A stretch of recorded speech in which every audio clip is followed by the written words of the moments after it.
कानून साजी के लिए हुकूमत को इत्तेहादियों की हिमायत मिल गई। ईवीएम, बैरून मुल्क पाकिस्तानियों की वोटिंग समेत दीगर कानून साजी के लिए नंबर्स पूरे हो गए। पार्लियामान के मुश्तरका इजलास की हिकमत अमली क्या होगी? पार्लियामेंट हाउस में वज़रा और अरकान की वज़ीर आज़म से मुलाकात। मुश्तरका इजलास से मुताल्लिक तबादला ख्याल। वज़ीर आज़म ने तमाम अरकान को हाज़िरी यकीनी बनाने की हिदायत कर दी। कानूनी टीम की भी इमरान खान से मुलाकात। मुश्तरका इजलास में पेश होने वाले बिलों पर मुशावरत। बैरिस्टर अली जफर ने कहा 20 से ज़ायद कवानीन मुश्तरका इजलास से मंजूर कराएंगे।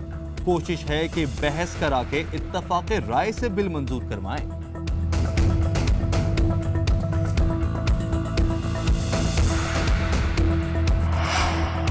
एमक्यूएम ने इलेक्ट्रॉनिक वोटिंग पर हुकूमत की हिमायत कर दी। वज़ीर आज़म इमरान खान से एमक्यूएम के वफ्द की मुलाकात। एमक्यूएम के वफ्द में अमीनुल हक और खालिद मकबूल सिद्दीकी शामिल। मुलाकात में पार्लियामेंट के मुश्तरका इजलास और कानून साजी पर बातचीत। अमीनुल हक कहते हैं मुश्तरका इजलास में कानून साजी पर हुकूमत की हिमायत करेंगे। हमारे मुतालिबे पर हैदराबाद यूनिवर्सिटी के क़याम और मर्दमशुमारी का बिल भी मुश्तरका इजलास में पेश किया जाएगा।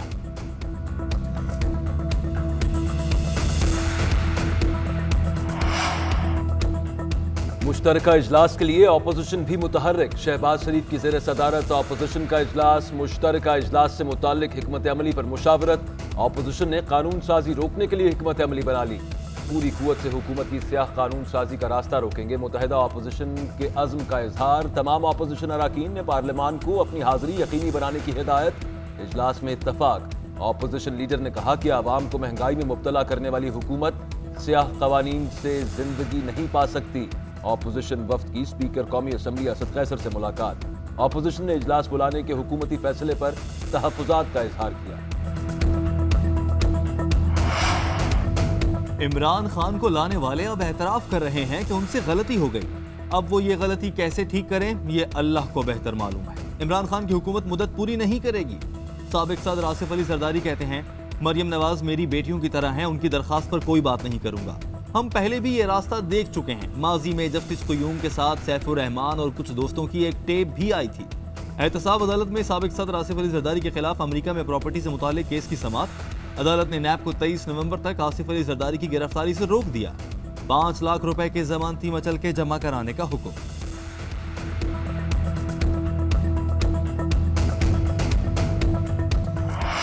साबिक जज गिलगित बल्तिस्तान राना शमीम के बयान हलफी पर तौहीन अदालत की कार्रवाई शुरू।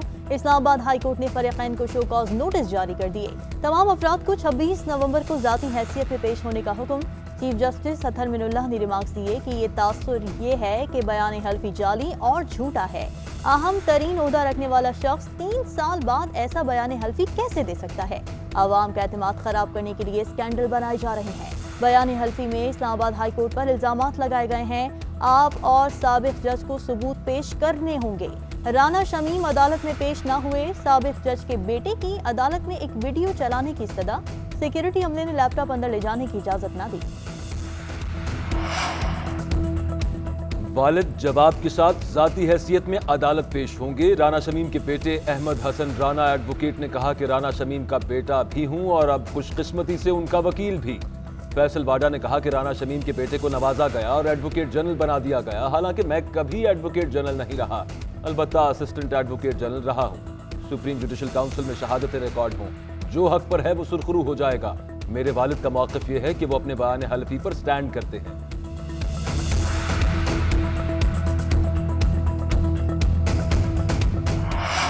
अदालतों पर हमला करना नून लीग की रिवायत है। इन्होंने अदालतों के खिलाफ मुहिम शुरू कर रखी है। मरियम नवाज और नवाज शरीफ की पेशी से पहले ऐसी साजिश होती है।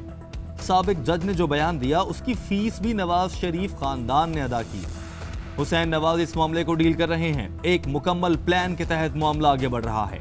चीफ जस्टिस ने खुद नोटिस लिया जो खुशाइंद है। वजीर इत्तलात फवाद चौधरी कहते हैं पार्लियामान का मुश्तरका इजलास कल होगा। अपोजिशन कोई तरमीम लाना चाहती है तो जरूर ले आए।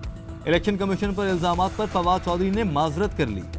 आप अपनी माजरत तहरीरी तौर पर पेश करें, इलेक्शन कमीशन की हिदायत।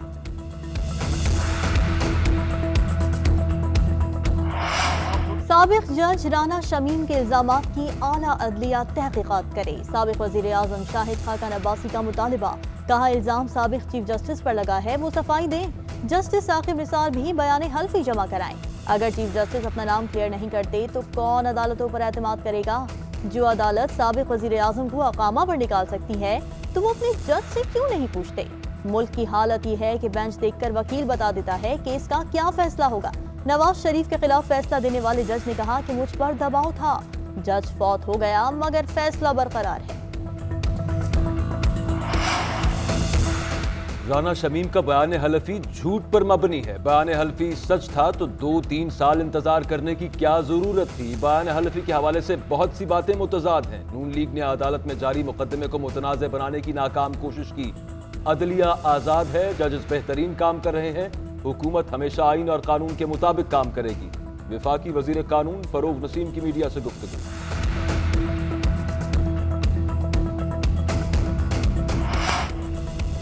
सिंध असेंबली में नस्ला टावर और दीगर रिहायशी इमारतों को न गिराने की करारदाद मंजूर। पीपल्स पार्टी रहनुमा सईद गनी कहते हैं ऑपोजिशन के जहन में कंफ्यूजन है। एक तरफ कहते हैं नस्ला टावर नहीं गिरना चाहिए, दूसरी जानिब करारदाद की मुखालिफत कर रहे हैं। चाइना कटिंग करके कब्जे कराने की रिवायत MQM ने शुरू की। पैसे लेकर इन्हें आबाद कराया गया और आज यही लोग कह रहे हैं कि ये गलत है। ऑपोजिशन लीडर हलीम आदिल और दीगर ने करारदाद फाड़ दी। कहा अगर कोई करारदाद लानी है तो पार्लिमानी कमेटी बनाई जाए। सिंध की जमीनों पर कब्जे पर तहकीकात के लिए जुडिशल कमीशन बनाया जाए।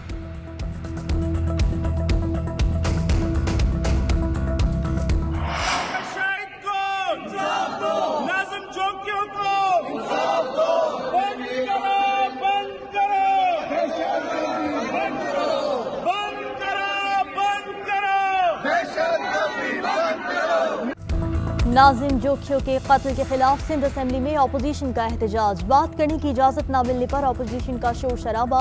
ऑपोजिशन अरकान प्लेकार्ड उठाकर स्पीकर डाइस के सामने जमा हो गए। ऑपोजिशन अरकान के MP जामा अवैस के खिलाफ नारे। नाजिम जोखियों कत्ल केस, मुल्जिमान के जिस्मानी रिमांड में मजीद 2 रोज की तौसीह। अदालत का मुल्जिमान को 18 नवंबर को दोबारा पेश करने का हुक्म।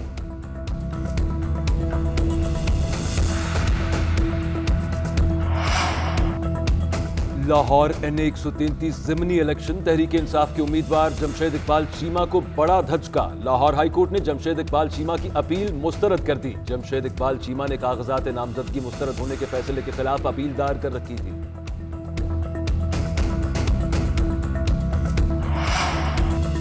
सुप्रीम कोर्ट में हजारा बरादरी की टारगेट किलिंग का मुकदमा। सुप्रीम कोर्ट ने नेक्टा से इंसदादी दहशतगर्दी के लिए किए गए काम की तफसीलात मांग ली। अदालत ने बाजियाब शहरियों के बैंक अकाउंट मुंजमद करने का रिकॉर्ड भी मांगा। सुप्रीम कोर्ट की जानिब से नेक्टा हुकाम की सख्त सरजनिश। अदालत ने DG काउंटर टेररिज्म को रोस्टम से हटा दिया।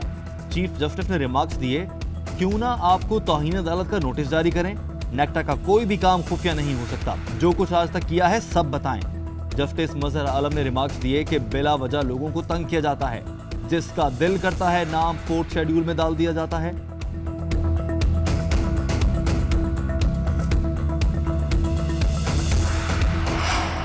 पंजाब में फजाई आलूदगी खतरनाक हद को छूने लगी। लाहौर, साहिवाल, फैसलाबाद आलूदा तरीन शहरों में शामिल।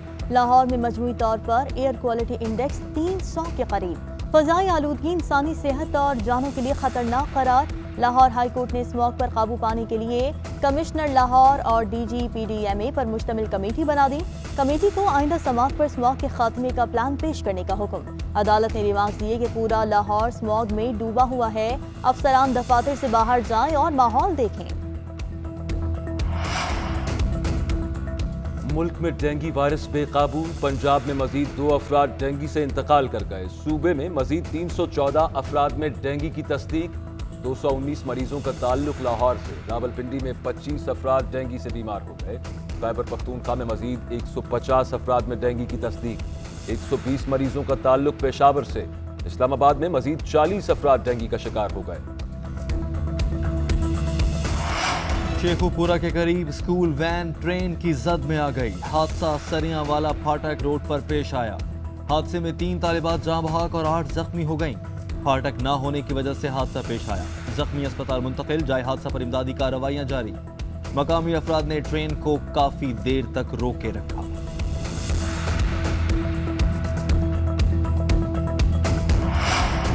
मुतालिबात की मंजूरी के लिए all government employees grand alliance का एहतजाज। मुलाजिमीन पार्लियामेंट हाउस के बाहर बैठ गए। मुलाजिमीन को आगे बढ़ने से रोकने के लिए पुलिस की भारी नफरी तैनात। हमारी जायज डिमांड्स पूरी की जाएं, मुलाजिमीन का मुतालिबा।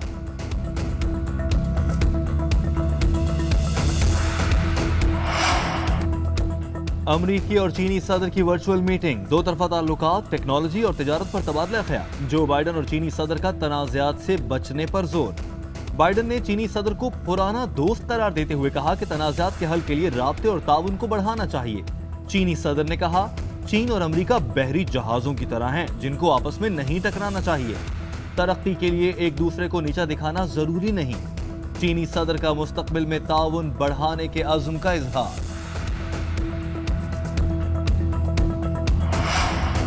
कौमी क्रिकेट टीम की ढाका में लगातार दूसरे रोज practice. Wicket keeper Mohammad Rizwan ने एक दिन आराम के बाद टीम को ट्रेनिंग में ज्वाइन कर लिया। कप्तान बाबर आजम और शुएब मलिक भी ढाका पहुंच गए। दोनों खिलाड़ी एक रोज क्वारंटीना में रहने के बाद कोविड टेस्ट मनफी आने पर टीम को ज्वाइन करेंगे।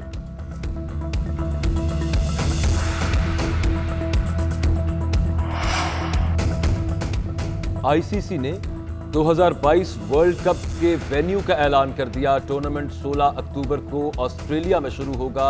13 नवंबर तक 45 मैचेस 7 शहरों में खेले जाएंगे। पहला सेमीफाइनल 9 नवंबर को सिडनी में होगा। दूसरा सेमीफाइनल 10 नवंबर को एडिलेड में होगा। फाइनल मैच 13 नवंबर को मेलबर्न में खेला जाएगा।